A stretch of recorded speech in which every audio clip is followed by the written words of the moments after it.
네. 오늘 말씀의 제목은 시작을 위해 필요한 것입니다. 창세기 말씀을 우리가 계속 보고 있는데, 창세기 말씀을 준비하는 게 굉장히 즐거울 정도로 창세기가 재밌어요. 예전에도 그랬는데 지금 다시 창세기를 공부하면서 몰랐던 것도 다시 깨달아지고 보여지고, 그게 이제 또 적용이 되고 어떤 깨달음으로 이렇게 오니까 창세기를 보는 즐거움이 있습니다. 여러분들에게도 그 은혜가 있기를 소원합니다. 네. 오늘은 족보 이야기인데요. 족보 이야기에 뭐 특별한 게 있을까 싶은데, 족보는 유대인들에게 굉장히 중요합니다. 유대인들에게 족보 없는 역사라는 건 없어요. 유대인들은 모든 역사를 족보로 기록합니다.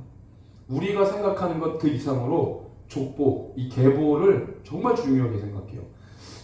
그들의 운명인 것 같아요. 그들의 DNA 속에 유대인들은요, 족보라고 하는 이 계보, 후손들, 이 물리적인 혈통, 이것이 그들의 존재의 전부이기 때문에 사실은 이해를 할 수 있는 건 왜 그래요? 하나님이 이스라엘 백성을 선택했잖아요. 그러니까 우리로 치면 혈통이죠, 혈통. 하나님이 어떤 특정 민족을 선택해서 그 혈통에 따라 하나님께 세계를 운영해 가신다. 그러니까 사실은 그들의 지위가 어느 포로로 끌려가가지고 난민 수준으로 살더라도 하나님이 처음에 그들을 선택했다고 하는 그 사실은 변하지 않아요. 하나님이 야 너희를 바벨론의 포로로 내가 너희를 가게 하겠다. 그 말이 이스라엘 백성들을 버린다는 말이 아니었거든요. 물론 예언자들에게 내가 버린다라는 하나님의 표현이 있었지만 그건 그냥 현상적인 거고, 본질적으로는 이스라엘 백성을 한 번 선택한 거 버리지 않았어요. 지금도 마찬가지입니다. 그러니까 한 번 선택한 민족을 하나님이 그들의 어떤 상황이 달라짐에 따라서 버리고 말고 하지 않으세요. 그러다 보니까 이스라엘 백성들에게는 우리가 먼저 부름받았다고 하는 그 혈통의식이 굉장히 중요하고, 그거에서 나온 건지는 모르겠지만 족보를 거의 목숨처럼 여깁니다. 그러니까 이스라엘 백성들은 성이 없잖아요. 이름 보면 성이 없잖아요. 다 지금은 뭐 성이 있는 것 같은데, 하여튼 히브리인들은 원래 성이 없었어요. 왜냐면 한 패밀리니까. 그래서 그 이름을 보면 너가 어느 후손인지를 다 알 수가 있나 봐요. 어느 지파 뭐 이런 거 있잖아요. 지금 유대인들 이름이 사실은 이제 뭐 록펠러 이런 특정 이 이름을 들으면 이거 유대인이라고 하는 이름들이 있어요. 그러니까 유대인들은 세계 어느 나라에서 살아도요, 이름을 유대인식으로 지어요. 그래서 왜 이럴 수 있잖아요? 아니 이스라엘 백성들이 2000년 동안 나라가 없었는데 유럽에서 살고, 심지어는 저기 아시아에서도 유대인들이 살았어요. 유대인들이 중국 땅에도 유대인 땅이 있고요, 일본에도 유대인 땅이 있어요. 일본의 유대인을 하타시라고 해가지고, 원래 김씨라고 하는데 유대인 그 설이 있어요. 그 계보를 보면은 일본에도 유대인들이 있고요. 우리 블라디보스토크 위에 가면은 우리 연해주에도 몇 번 갔는데 3번 갔나요 우리? 거기에도 유태인 거주 지역이 있었어요. 유태인들만 사는 지역이에요. 러시아에는 유대인들 많이 갔잖아요. 그 다음에 아프리카에도 유대인들이 있습니다. 중앙아시아 유대인들이 있어요. 그러니까 세계 곳곳에 유대인들이 2000년 동안에 안 간 곳이 없어요. 남미에도 유대인들이 있고요. 그러니까 유대인들은 어디 가나 그 나라의 이름에 동안의 이름을 쓰지 않고요, 이게 유대인이다라고 알아챌 수 있는 이름을 써요. 여러분 미국의 록펠러 하면은 뭐겠어요? 지금 유대인입니다. 그 이름에 유대인들은 특정 어떤 이름을 써요. 뭐 뒤에 버그자 붙으면 유대인입니다. 버그. 게임의 버그 이런 거 말고 요하네스 버그 뭐 이런 이름 있잖아요. 유태인이에요. 유태인이라고 알 수 있는 이름들이 있어요. 앞에 맥자 붙으면 유태인입니다. 맥도날드. 그러니까 앞에 맥자. 옛날에는 아일랜드계 사람들이 미국에 가면은 아일랜드계 유대인들이 많았거든요. 그러니까 이런 맥자 들어가는 이름들. 그러니까 그 이름을 보면 유태인. 그러니까 유대인들은 세상 어디 가든지 어느 곳에 살든 자기는 유태인이라고 하는 정체성을 가지고 잃어버리지 않고 살아요. 그러니까 대단한 민족이 어마어마하게 무서운 사람들이에요. 우리나라 사람이 미국에 가면은요, 6개월 살다 와도 혀가 꼬부라져가지고 미국 사람인 줄 알아요, 본인이. 미국에서 왔어요. 이러면서. 얼마나 있었어요? 그러면 6개월. 부인이 이제 혓바닥을 자르고 싶죠 이제. 뭐 이런 거 있잖아요. 우리 정체성을 금방 잃어버리는데 유대인들은 그렇잖아요. 오히려 이방인들을 유대인 패밀리로 오게 할 만큼 굉장한 어떤 구심점도 있고 힘도 있고 영향력도 있어요. 굉장히 무서운 민족이죠. 그러니까 혈통이 중요하니까 뭐가 당연히 중요하다고 얘기했어요. 족보. 그리고 유대인들이 족보를 쓰는 이 특이함이 있는데 이 사람들은 모두 후손을 다 쓰지 않죠. 그들이 이제 족보의 역사를 이야기하는데 그 족보에 가장 중요한 사람들의 이름을 적습니다. 어떤 우리 혈통 가문에 뭐 중요한 업적을 했다든지 아니면 부정적인 요소를 미쳤던 사람도 쓰겠어요. 어쨌든 그러한 이유를 가지고 족보를 쓰거나 성경에는 그런 식으로 나와 있거든요. 성경의 모든 이스라엘 민족의 족보가 다 쓰려면 여기에 뭐 지면이 부족하겠죠. 예. 그러니까 이제 뭐 마태복음 1장에 보면 족보 나오잖아요. 거기서 14대 끊어요. 보면은 그게 뭐예요? 거기에 나와 있는 족보가 전부가 아니에요. 거기에 없는 사람들도 있어요. 그 얘기 뭐예요? 거기에 기록될 만한 중요한 사람들만 쓴 거예요. 그리고 14대는 맞춘 겁니다. 그러니까 이 사람들은 특정한 어떤 목적을 가지고 족보를 이야기하고 그걸 통해서 자기네들의 역사를 이야기하는 거예요.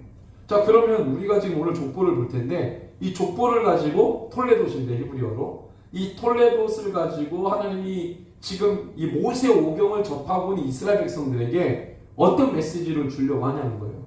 그게 또 지금 오늘날 우리가 이 말씀을 보고 어떠한 인사이트를 얻어야 되느냐예요. 일단 1차원적으로 이스라엘 백성들이 이 창세기를 접할 때는 출애굽 시대잖아요. 출애굽 시대에 출애굽하고 있는 이스라엘 백성들이 이 창세기를 모세가 쓴 창세기를 보고 있는 거예요.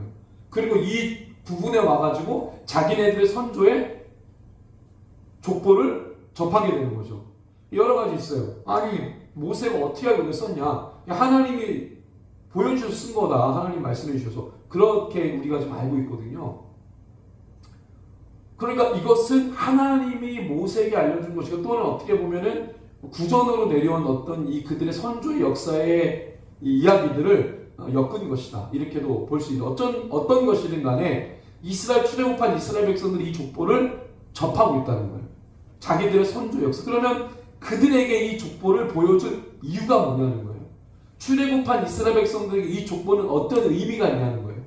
그냥 단순하게 너희들의 선조가 이 사람들이었어 라는 걸 떠나서 넘어서서 더 중요한 의미가 있다는 것이 그것은 만약에 1차원적인 이유 그냥 너희들의 선조가 이 사람들이야 이름 확인해 이 정도만 이유가 있다면 우리가 이 족보를 볼 이유가 없죠. 우리 족보 봐야지 그러면 김혜김 씨 사면파 그죠? 72대 선 우리의 뿌리를 그럼 우리 족보를 보지 여기 족보를 왜 보겠어요? 근데 우리의 선조가 누구냐 확인하려고 보게 하는 게 아니라 그 넘어서 아주 중요한 메시지가 있기 때문에 족보가 기록되어 있는 겁니다. 그걸 우리가 한번 찾아볼 때 우리도 우리의 뿌리를 찾는 이유가 아니라 여기 영적인 인사이트가 있다는 거예요. 그걸 통해서 우리가 하나님의 메시지와 음성을 들을 수 있습니다. 그래서 오늘 말씀의 제목은 뭐예요? 시작을 위해 필요한 거예요. 자, 시작이에요. 어떤 시작입니까? 보세요. 두 가지의 시작이에요. 첫 번째는 이 사건이 일어난 당시의 시작이에요. 노아우스가 끝났죠. 바벨탑 사건이 벌어졌죠. 그리고 난 다음에 하나님이 정리했죠. 그리고 난 다음에 하나님 또한 시작을 하셔야 돼요. 그쵸? 그때의 시작. 두 번째 시작은 뭐예요? 이 말씀을 접하는 출애굽하고 있는 이스라엘 백성들에게 어떤 의미냐? 그들에게도 시작이죠. 뭐의 시작이에요? 애굽에서 400년의 종살이를 마치고 이제 하나님이 약속하신 가나안 땅으로 들어가야 되는 그 새로운 이스라엘 땅을 취해야 하는 애굽에서 나와가지고 하나님의 백성이 돼서 이제 하나님이 약속하신 땅으로 들어가려고 하는 그 시작쯤에 이스라엘 백성들이 이걸 보는 거잖아요. 두 가지 시작이잖아요. 그죠? 그러니까 이 시작 하나님이 이 메시지를 통해서 지금 시작을 경험하고 있는 이 사건을 경험하는 시대의 사람들 그리고 출애굽하고 지금 가나안 땅을 향해 가고 있는 이 말씀을 당대에 접하고 있는 그 시작을 경험하는 사람들의 그 다음에 또한 우리도 또 다른 어떤 시작을 준비하는 우리들에게 각각의 메시지가 있는 겁니다. 그래서 우리가 그것을 한번 보려고 해요. 자, 먼저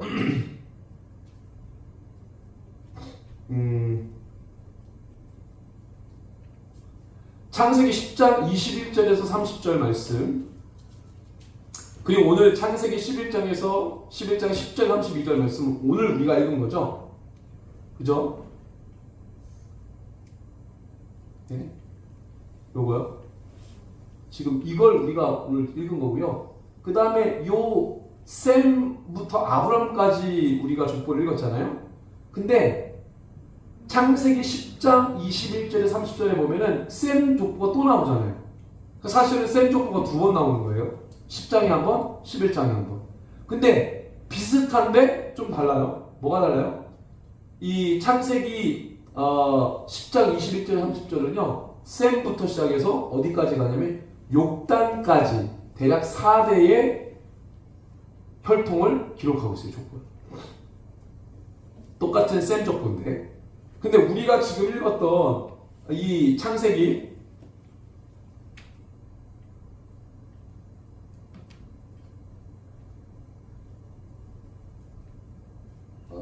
이 창세기 10장, 11장, 10절, 32절은 셈부터 아브람 때까지 해서 10대 종들입니다. 그러면 똑같은 셈 족보인데 왜 이렇게 다르냐? 이 차이가 뭐냐는 거예요. 차이. 족보의 기록의 차이. 내용도 약간 달라요. 그거를 좀 보려고 합니다. 이 차이에서 오는 메시지가 있어요. 그래서 족보 그냥 재미없는데 사실 창세기에서 족보가 10개 정도 나오거든요. 그 족보가 그냥 기록된 게 아니에요. 메시지가 있습니다. 족보를 기록한 이유가 있어요. 자, 10장의 족보는 순서가 어떻게 된다고 했어요? 야벳, 함, 셈, 순으로 나. 여기서 중요한 거는 어느 자녀의 혈통이 중요하겠어요? 야벳이에요? 함이에요? 셈이에요? 어디가 중요하겠습니까? 셈입니다. 셈. 왜요? 셈 후손으로 마지막에 등장시킬 사람이 누구겠습니까? 창세기 12장에 아브라함입니다. 니므롯이 주인공 같지만, 그래서 함이 주인공 같지만 주연은 아니고 조연쯤 됩니다. 함, 셈이 여기서 주연이에요. 왜? 아브라함을 등장시키기 위한 전초전이에요. 그래서 원래 셈, 함, 야벳인데 야벳, 그러니까 덜 중요한 순이 제일 앞에 온 거예요. 제일 중요한 걸 어디로 뺀 거예요? 뒤에로 뺀 거예요. 야벳, 함, 셈. 그러면 함이 뭐예요? 함은 빨간색이죠. 왜 이렇게 해놨겠습니까? 함의 자손에 뭐가 일어났어요? 하나님을 대적하는 니므롯이라는 존재가 나오잖아요. 자, 그래서 우리가 9장에 보면은 어떤 사건, 9장이죠? 9장에 보면 어떤 사건이 등장하죠? 노아의 아들 함이 아버지의 하체를 보았어요. 근데 그거를 죄로 여겼어요. 그래서 노아가 저주합니다. 누구를 저주한다고 했죠? 가나안을 저주해요. 가나안은 누굽니까? 함의 아들이에요. 자, 한번 볼까요? 10장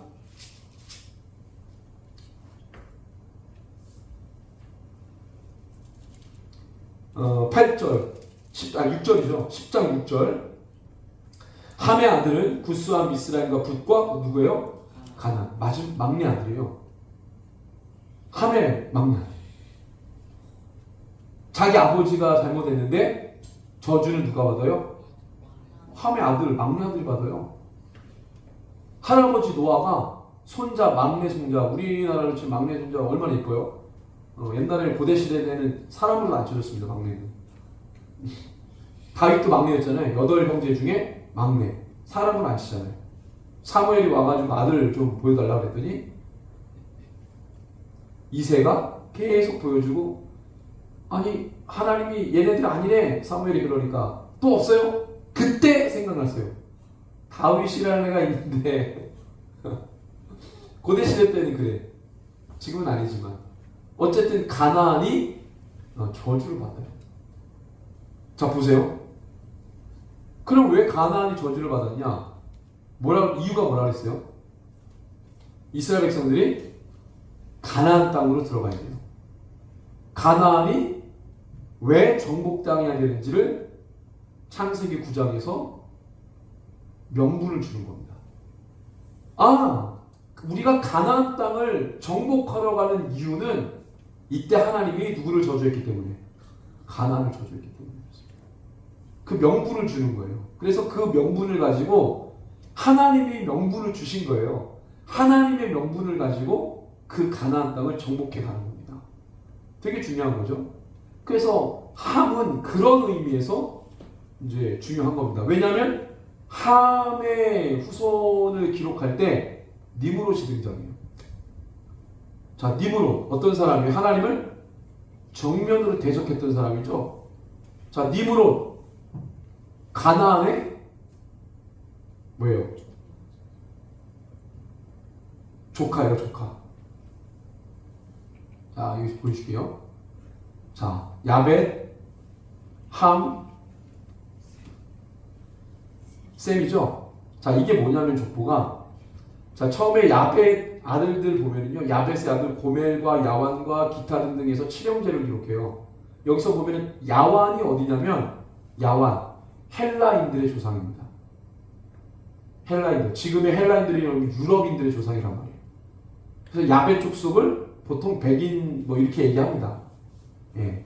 어쨌든 저 7형제 중에 고멜, 근데 고멜의 또 자녀가 몇 명이에요? 3형제. 그 다음에 야완의 자녀는 몇 명? 4형제. 이렇게 쭉 가는 거예요. 자, 근데 함이 나오죠? 함의 아들은 구스와 니므롯과 해가지고 4형제가 나와요. 그러니까 니므롯은 누구의 아들이에요? 함의 아들이죠. 자, 그럼 가나안은 누구의 아들이에요? 아까 뭐라 그랬죠? 함의 아들 구스와 미스라임과 북과 가나안이라 그랬죠. 근데 구스가 또 누구를 낳아요? 조카가 아닌 거예요. 아들이죠. 형제죠, 형제. 우리 8절에 보니까 구스가 또 누구를 낳아요? 니므롯을 낳았다는 거예요.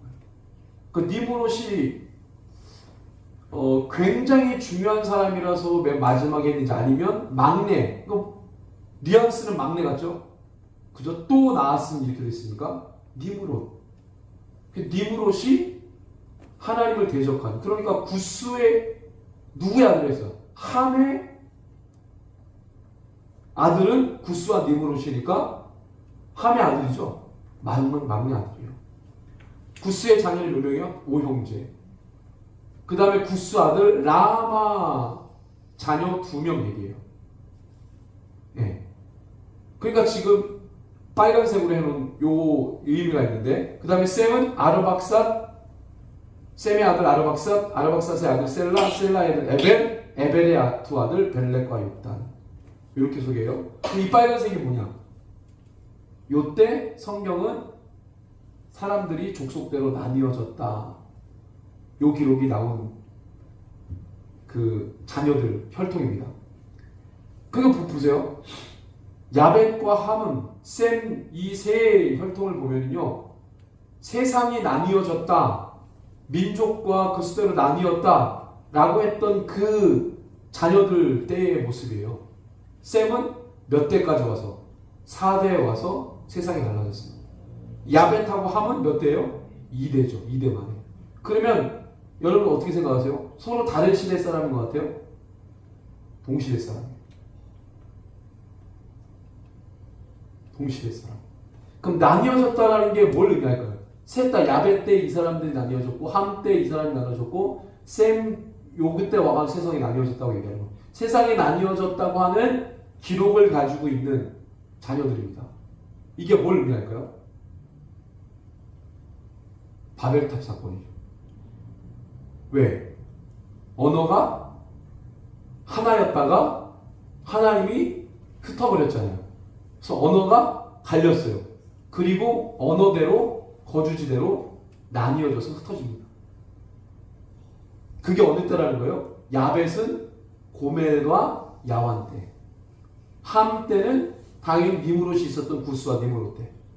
셈은 에벨의 두 아들 벨렉과 욕단 때에 비로소 바벨탑 사건이 있었던 거예요. 이해돼요? 네. 근데 좀 다른 건 셈은 4대 때 와서요. 이건 뭘 의미할까요? 여기는 다 2대잖아요. 셈함 야벳 그 다음 때에 이런 일들이 벌어졌고요. 바벨탑 사건. 여기는 요 정도 와가지고 이렇게 이건 뭘 의미하냐면 셈의 후손에 하나님이 복을 주셨다는 거예요. 자녀가 계속 대물림되고 있는 상태를 이야기합니다. 자, 4대 거 왔으니까 인구는 얘네들보다 더 많겠죠. 왜? 한 대마다 자녀들을 조금 나진 않았으니까 많이 낳거든요. 여기는 지금 2대 때 와서야 세상이 나뉘어졌다면 여기는 4대니까 더 인원수가 많아지고 난 다음에 바벨탑 사건이 일어난 거예요. 자, 그런데 바벨탑 사건에 보면은 니므롯이 어디로 간다 그랬어요? 신할 경지로 갔다 그랬어요. 내 방위로 치면은 동서남북 중에서 어디로 갔다 그랬어요? 동쪽으로 갔다 그랬어요. 그러면 제가 저번에 지역도 설명했는데 그 말은 뭐냐면 상류 지역에 살다가 하류 지역으로 내려갔다는 거예요. 니므롯이 처음 왕국을 건설했을 때에는 상류에 있다가 하류로 내려와서 시나이 땅에 자기의 왕국을 세워요. 그리고 난 다음에 정복전쟁을 벌여요. 어디로 정복전쟁을 벌이냐면 10장에 보면 도시가 나오죠.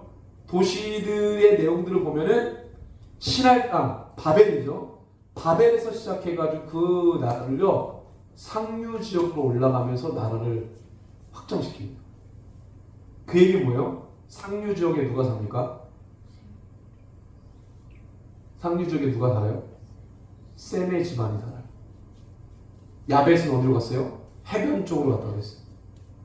그게 뭐냐면 아라라트 산에서 위로 올라가면 어느 지역이냐면 코카서스 지방이에요. 늘 백인들을 원래 뭐라고 불렀는지 알아요?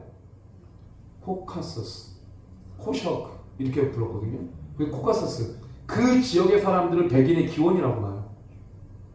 네. 그래가지고 이 야벳이 그 코카서스 지방을 넘어서 해변 지역으로 갔다. 왜냐면 어디 그 아라라트 산이 상류 지역이잖아요. 배가 거기에 정박돼 있어서 거기서부터 갈라졌으니까 그 북쪽으로 넘어가면 코카서스 산맥이 있어요. 그걸 넘어서 쭉 내려가면 이제 쭉 내려가면 이제 하류 지역이고 거기가 가장 높거든요. 거기서 그쪽으로 넘어갔든지 그쪽으로 넘어간 패밀리가 있었을 거고 야벳 쪽 속 중에 그 다음에 이 터키 지역이면 어디예요? 이 아나톨리아 반도 그쪽으로 가서 해변으로 가서 야화는 헬라의 선조니까 헬라는 어디로 갑니까? 그리스 지금의 아나톨리아 반도 발칸 반도 지금 그리스 지역 있잖아요. 거기 그쪽으로 내려갈 가능성이 있죠. 그러니까 야벳의 자녀들은 다 어느 쪽으로 한 거예요?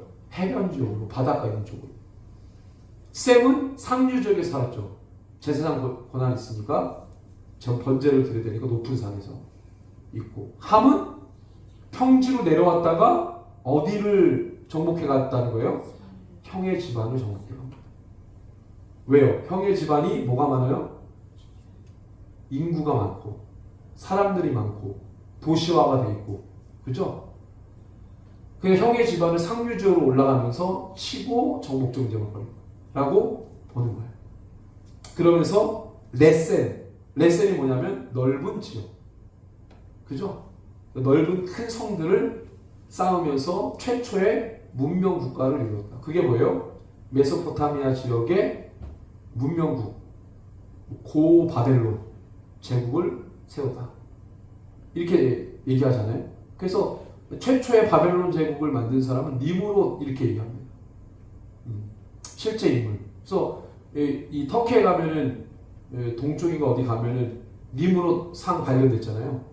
그 이제 우리 강의할 때 보여줬는데 니므롯 상 발견돼가지고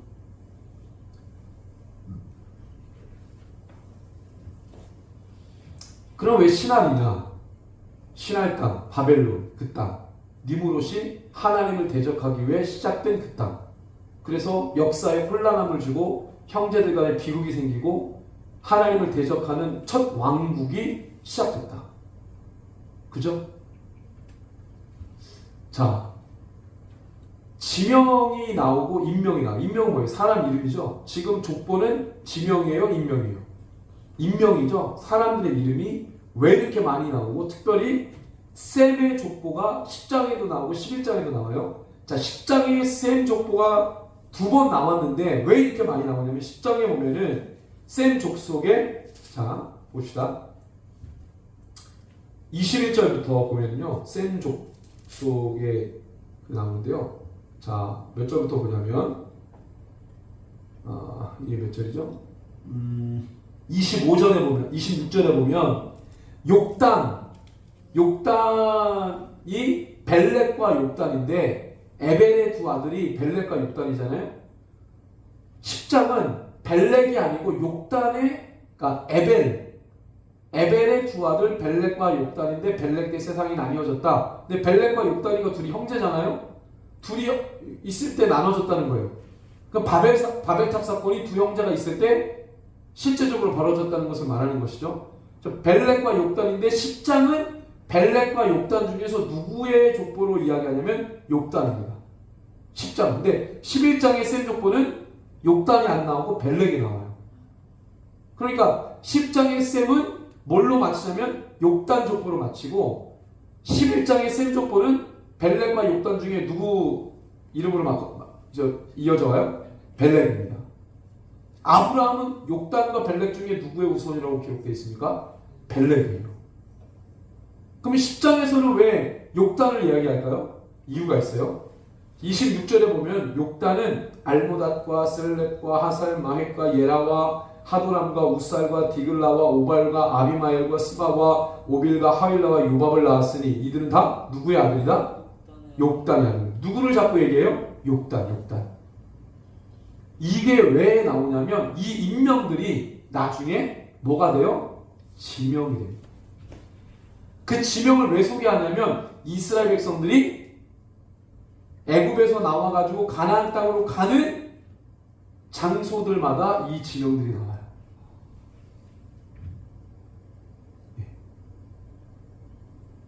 그럼 뭐예요? 이스라엘 백성들은 그 지명들을 접하면서 자기네들의 선조의 땅이었다는 걸 알게 됩니다. 자, 하나님이 무엇을 시작하시려고 하냐면 이 노아 홍수 이후에 바벨탑 사건이 굉장히 큰 사건이라 하나님이 언어를 혼잡게 하고 사람들의 거주지를 흩어버릴 만큼 그건 하나님의 계획 속에 있었던 사건이긴 하지만 어쨌든 하나님을 저항하는 그 행위 때문에 하나님이 이제 그런 일들을 하셨는데 그 혼란함 속에서 그 혼란함의 계보 속에서 하나님이 다시 시작하시려고 하는 계획이 있었어요. 네. 이스라엘 백성들의 마치 뭐와 같냐면 지금 애굽에서 가나안 땅을 가는 지점마다 선조의 이름들, 땅 지명들이 나오는데 무엇과 같아요? 마치 내비게이션과 같은 거예요. 이해되시죠? 그리고 그러한 하나님의 인도하심은 마지막에 무엇으로 방향이 정해져 있냐면 우리가 이제 12장에서 만나게 될 아브라함. 왜? 이 가나안 땅을 너희들에게 주겠다라고 최초에 약속한 사람이 누구예요? 아브라함이에요. 아브라함에게 그 약속을 하셨어요. 너희 후손에게 내가 이 땅을 주겠다.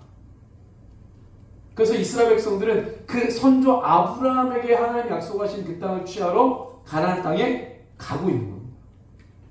그리고 그 가나안 땅을 향해 아브라함과의 약속을 실행하기 위해 가나안 땅으로 가는 그 순간들만에 자기들 선조의 이름을 딴 지명들을 만나게 됩니다.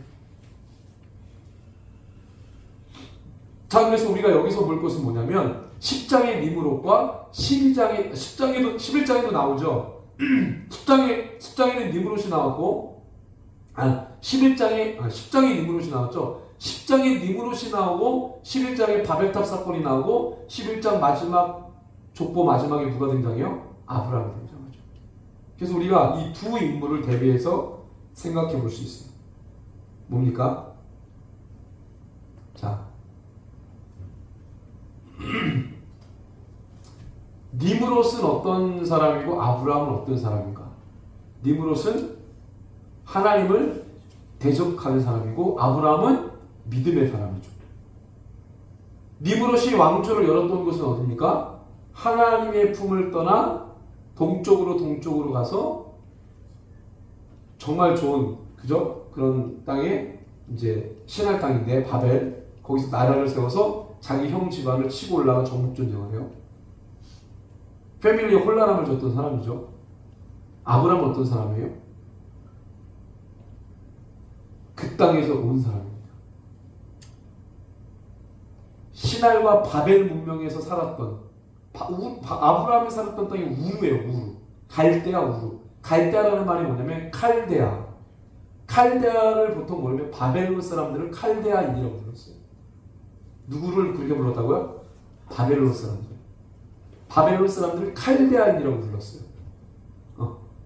갈대아인의 도시 우르. 우르는 종교적 도시였어요. 달의 여신 난나를 섬기는 도시의 제사장적 도시가 바로 우르였습니다. 그래서 많은 상인들이 그 도시를 통해서 내륙으로 들어가는 거예요.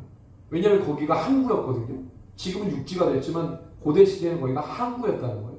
그래서 상인들이 오면 거기서 굉장히 많은 상업 활동들이 일어나고 그리고 내륙으로 가기 위해서 뭘 사람들이 만드냐면 종교적 도시니까 자기네들의 종교의 신을 지고 다니는 거예요.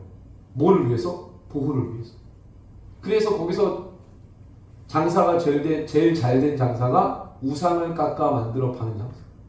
그래서 아브라함의 아버지 데라가 뭐 했다는 사람이에요? 네, 그걸 만들어서 돈을 벌었던 사람이에요.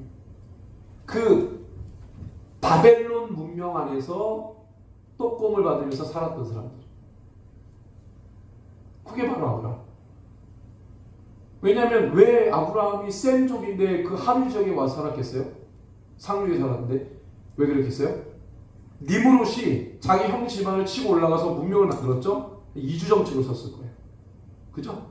그러니까 상류에 살았던 사람들 하류에 보내고 하류에 살았던 사람들 상류로 보내고 지금 그걸 말하자면 중국이 우르무치 서한 자치구, 티벳 자치구 거기에 철도를 부설해가지고 어떻게 했어요? 한족들을 다 티벳 땅에다가 이주시키고 우르무치 땅에다가 이주시키고 서한 지구에 살았던 사람들 다 내륙으로 들어오게 하고 그래서 이렇게 했잖아요. 그래서 뭘 없애는 거예요? 그 땅에 한족화를 만드는 거예요. 티벳 땅에는 티벳인들만 살게 하지 않고 누구까지 살게 해요? 한족들을 살게 하면서 티벳 문화를 없애버리는 거예요. 그러면서 내선일치 중국 전체를 한족이 지배하는 제국들은 그런 생각을 갖고 있거든요. 이주 정책을 많이 그러니까 제국을 만든 사람들은 계속 이주 정책을 통해서 그 독특한 민족, 그 민족이 가지고 있는 전통과 그 모든 방식들을 희석시키는 거예요. 그러니까 니므롯도 그런 방법을 취했던 거죠. 서로 이주정책. 그러니까 상류쪽에서 살아야 될 셈 계통의 사람들이 다 어디로 가는 거예요? 하류죠. 그러니까 아브라함도 갈대아인의 사람들이 살았던 그 상업이 발달했던 도시 우르에서 살다가 하나님이 불러요. 어디로 불러요? 하란으로 불러요. 하란은 어떤 곳입니까? 상류 지역이에요. 하란에서 하나님이 누구를 만나요? 아브라함을 만나요. 아브라함에게 뭐라고 말합니까? 가나안 땅으로 가라. 내가 너에게 지시할 땅으로 가라. 반대죠. 니므롯은 하나님을 떠나 하류 지역에 가서 나라를 건설하고 상류 지역을 치고 정복했던 사람이고 아브라함은 그 우상이 가득했던 그 땅에서 하나님이 빼내서 하나님만 만날 수 있는 그 땅으로 불러올렸어요. 그래서 하나님 땅은 원래 셈족이 살았던 땅입니다. 상류 지역. 그 지역에서 굴러 살다가 가나안 땅으로 오게 하십니다. 가나안 땅은 하나님이 준비하신 땅이죠. 문명 땅에서 그 메소포타미아 그 문명에서 동떨어진 지역이에요. 문명이 막 발달한 지역이 아닙니다. 평탄한 지역이 시나이 땅처럼 좋은 땅이 없어요. 우리 이스라엘 가봤지만 이스라엘 남부 지역은 척박하다고 그랬죠. 북쪽으로 가면 갈수록 어디 메소포타미아 지역하고 가까우면 가까울수록 나무들도 많고 푸르른데 거기에 헐몬산도 있고, 남부 지역으로 올수록 뭐예요? 척박하죠. 강수량도 적고 나무도 별로 없고 풀도 없고. 북쪽으로 올라가야 땅이 좋은 거고요, 남쪽으로 내려올수록 땅이 안 좋은 거예요. 근데 하나님이 북쪽에서 아브라함이 살게 하다가 처음에는 갈대인의 땅 우르여 살다가 하나님 갔다가 가나안 땅 북쪽도 아니고 어디로? 남부 헤브론까지 왔잖아요. 헤브론에서, 여러분 헤브론 가봤잖아요. 우리 헤브론 뭐 버스 타고 잠깐 넘어가겠지만 그 헤브론 살기 좋은 땅이 아니에요. 척박한 땅입니다. 하나님이 가나안 북부 지역에 머물러 살게 한 것도 아니고 살기 어려운 남쪽을 계속 아브라함이 내려오는 거예요. 하나님이 하나님의 사람들을 끌고 가는 방식과 하나님을 알지 못하는 사람들이 세상을 살아가는 방식이죠. 니브롯과 아브라함이 갈리는 거예요. 아브라함은 철저하게 하나님의 부르심에 따라 살아가는 사람이죠. 근데 아브라함이 그러면 가나안 땅에 와가지고 굶어 죽었습니까? 그건 아니죠. 물론 가나안 땅에 기근이 있었고 어려움이 있었는데 아브라함은 굶어 죽지 않아요. 그들의 자녀 이삭은 거부가 됐습니다. 아브라함도 사실은 거부가 됐죠. 애굽에서 잠깐 있다가 나갈 때 거부가 됐다고 했어요. 아브라함은 재산이 없이 하란에서 가나안 땅으로 왔지만 하나님께서 그 땅에서 살아가는 방식을 아브라함에게 알려줍니다. 그 방식은 뭐예요? 너가 열심히 살아가는 방식이 아니라 하나님을 의지할 때 하나님이 여시는 방식이었어요. 니브롯은 자기가 뭔가를 해서 얻는 삶의 방식이죠. 이게 다르다는 거예요. 하나님이 이 혈통, 족보를 통해서 하나님께서 보여주시는 건 뭐예요? 철저하게 하나님이 끌고 가는 인생, 하나님이 끌고 가는 족보, 하나님이 끌고 가는 패밀리, 그의 인생, 하나님을 대적하는 자들의 인생, 이거를 나눠서 보여주시는 거예요. 셈 계통 전부가 다 하나님을 따랐던 건 아니에요. 그렇죠? 셈 계통의 어느 부분, 또 패밀리만 하나님을 따라가죠. 그 하나님 계속해서 그걸 보여주시는 거예요. 그래서 우리가 이따금씩 인생을 살다 보면은 비교를 통해서 내 인생이 어떻게 잘 가고 있는지를 깨닫게 됩니다. 그죠? 그 비교가 나쁜 건 아니에요. 비교해가지고 내 자존감이 무너지는 건 나쁘지만 어떤 비교를 통해서 내가 뭔가를 깨닫는다 그러면 그건 좋은 비교가 되는 거죠. 너무 비교 의식 속에 살아가는 건 또 안 좋은 거겠지만 이따금씩 우리가 어떤 비교를 통해서 뭔가 내가 깨닫는 바가 있어. 아, 내가 인생을 이런 식으로. 그래서 하나님이 이 족보를 통해서 하나님께서 무엇을 준비하시려는가? 오늘 제목이 뭐였어요? 시작을 위해 필요한 것이요. 결국에 11장 마지막에 누굴 등장시킵니까? 아브라함. 하나님이 준비하시는 건 뭐예요? 혼란함 속에서 하나님 준비하시는 거는 상황도 아니고 어떤 배경도 아니고 바로 믿음의 사람입니다. 믿음의 사람. 하나님의 말씀을 순종할 수 있는, 따라갈 수 있는 믿음의 사람. 하나님이 그러한 사람을 준비하고 계십니다. 또 다른 시작을 위해 하나님 그걸 준비하고 계십니다. 저와 여러분들이 또 다른 어떤 시작을 준비해야 한다면 사람입니다. 사람을 키우고 사람을 준비시키는 것이 가장 중요하다는 생각이 듭니다. 그래서 여기 있는 우리 예배자들도 어떤 하나님이 상황을 준비해 놓고 계실 거야 라기보다는 하나님 하나님 어떤 상황 속에 나를 보내시고 사용하시려고 나를 준비시키실 거야. 이런 믿음을 가지고 우리가 주님 앞에 하루하루 뭔가를 어떤 준비를 위해서 계획하고 그렇게 하루하루를 보내는 그런 삶이 되기를 주님의 이름으로 축복합니다. 아브라함을 준비시키셨듯이 그렇게 혼란함 속에서 순종의 사람, 믿음의 사람이 될 수 있는, 그래서 하나님이 픽할 수 있는 그런 믿음의 사람들로 살아가시기를 주님의 이름으로 축복합니다. 함께 기도합니다. 주님, 그렇습니다. 나아가